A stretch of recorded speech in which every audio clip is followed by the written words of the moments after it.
All right, so this morning we are going to talk about how to manage your strawberry patch after it's done producing. So the production is the fun part. Then now you've kind of got to get ready for the next year. And if you do that early, it makes the amount of tending and things you need to do later on much easier. So strawberries are perennials. They do come back every year, which is really nice to not have to plant again every year, and you can just get your food and fruit from the same plants as last year. With that said, strawberries do still reproduce. They make runners. So runners are a complete clone of the mother plant. And at the end of the season, they send out these little vines that go into the ground, root, and form another plant. And that's how they multiply.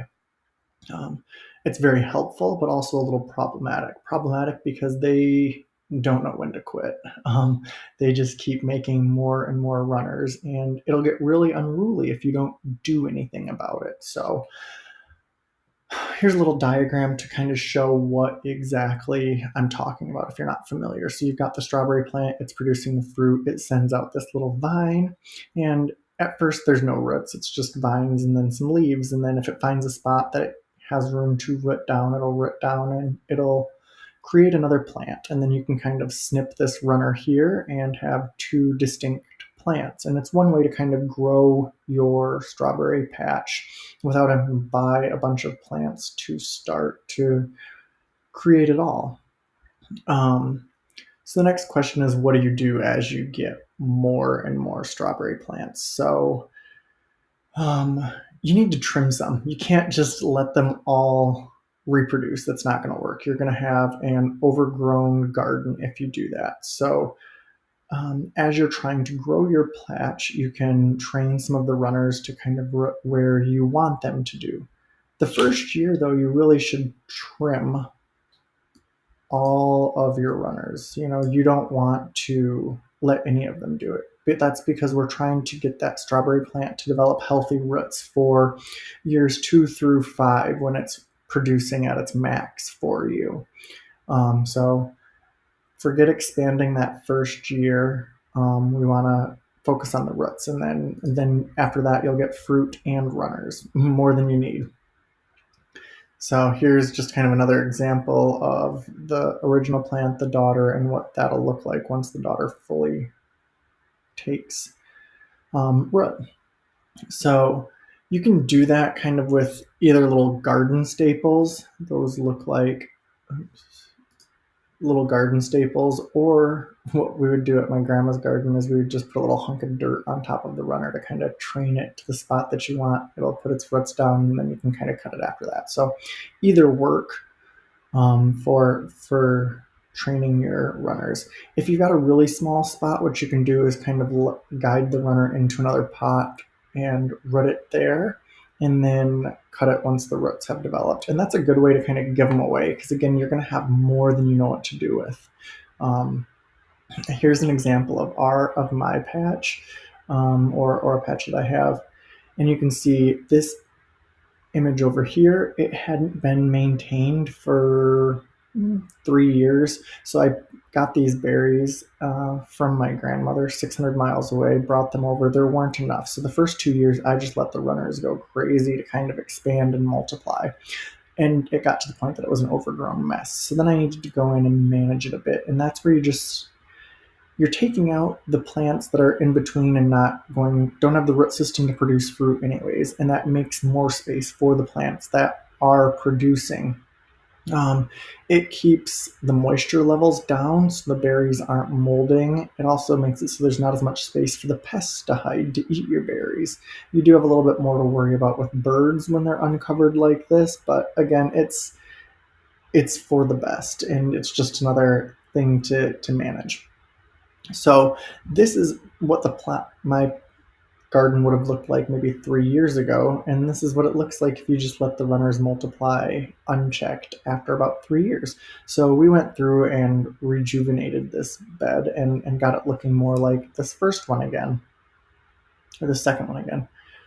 Um, if you're not sure if your patch is overcrowded, there are some things you can look for. Small strawberries is one thing that's likely a sign that you just the roots aren't able to develop enough to support the plant and produce fruit.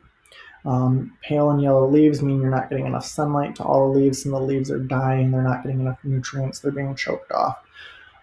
If you reach in there and, there's bugs, insects, the ground is always moist, you're not getting enough airflow in there, and you're going to get diseases and pests that eat all of your strawberries. So again, it's smart to not have these overcrowded. Your harvest, your crop will be largest if you take care of your plants. And that's 6 to 8 inches between each of the mother plants. A little bit further for mother plants, kind of as you're rooting some of the daughters, and that's where those new plants can be closer to 6 to 8 inches apart. Some of those won't survive winter, some of them will, but that's kind of what you're doing. The biggest thing is you want to make sure that they're not growing right on top of one another. They have shallow roots, so they need to have space to kind of fan out.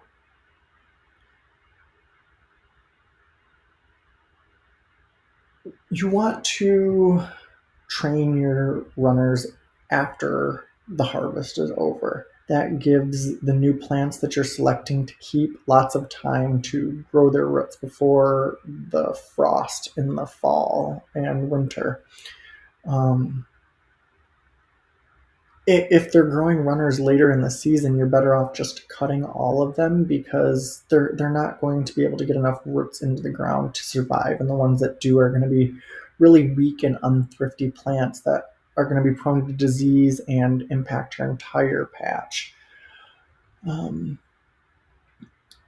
so another thing is, if you're growing varieties right next to one another, you want to keep those runners much tidier, so that way they don't commingle and you're not sure which type of plant you have in the patch. And then you maybe have them cross-pollinating and reproducing in a way that you no longer have either berries that produce throughout the whole season or produce in one large crop to kind of give you a big harvest. So if your plant's producing too many runners, you're not going to have it producing fruit. That's why early, while they're still bearing fruit, it's smart to trim those early runners so the plant puts the energy right back into making more fruit. Runners can also stress the mother plant. If you're allowing too many of them, then you'll get yellow leaves, and they just don't, the whole plant's not as thrifty. Um, and it happens quick. These strawberry plants put out 5 to 7 runners each, and they'll do more if you trim them. So it's work to make sure that you don't end up with just a jungle, but making sure you don't just end up with a jungle is what gives you the best harvest. So you don't have to plant these every year, but you do got to do a little maintenance to make sure that they keep producing at the rate that they can and should. So in these are USDA zones. In the cold ones are the lower numbers. The hot zones are, I think, Florida. So here you're thinking New England, Michigan, Midwest. Here you're thinking Florida, Texas, and here's in between. So in the Midwest, colder places where you get a real cold winter, you need to make sure that avoid rooting after July. That way they've got time to establish before the ground freezes. You can't have little roots, they won't support the plant. And then in Florida, you want to make sure that you kind of root them a little bit earlier. Your harvest is a little bit earlier, and then you're rooting them a little bit earlier, so that way they've got time to have some roots developed before the true heat of the season sets in. If you don't have a lot of space and you're not growing them in raised beds or in rows, you can also grow them in container gardens or vertical gardens, and that just makes your runner management a little bit more tricky, because you're going to have to train the runners into pots and then replant the ones that you're pulling out. Here's a little infographic on when to train versus when to trim. As you can see, early in the summers when you're trying to train them and you're trimming them when it gets too hot or too cold for the plant, and it's going to really stress the plant, or it's not going to have time to develop roots before the freeze starts.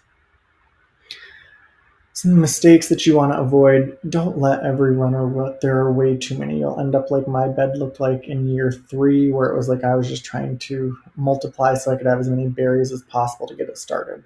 And then once you have that, you have to kind of pull back, and that's what I didn't do. So learn from me. Don't let every runner root. And in year one, you want to cut all of those runners to give you the strongest plants for year two for good fruits. And then again, if you don't have enough space, don't let the runners root. Just trim them off. But yeah, when you multiply with purpose, you're going to have good harvests for years to come. You don't have to buy more strawberry plants. You just can reap the rewards of the plants that you have and their contributions to generations to come.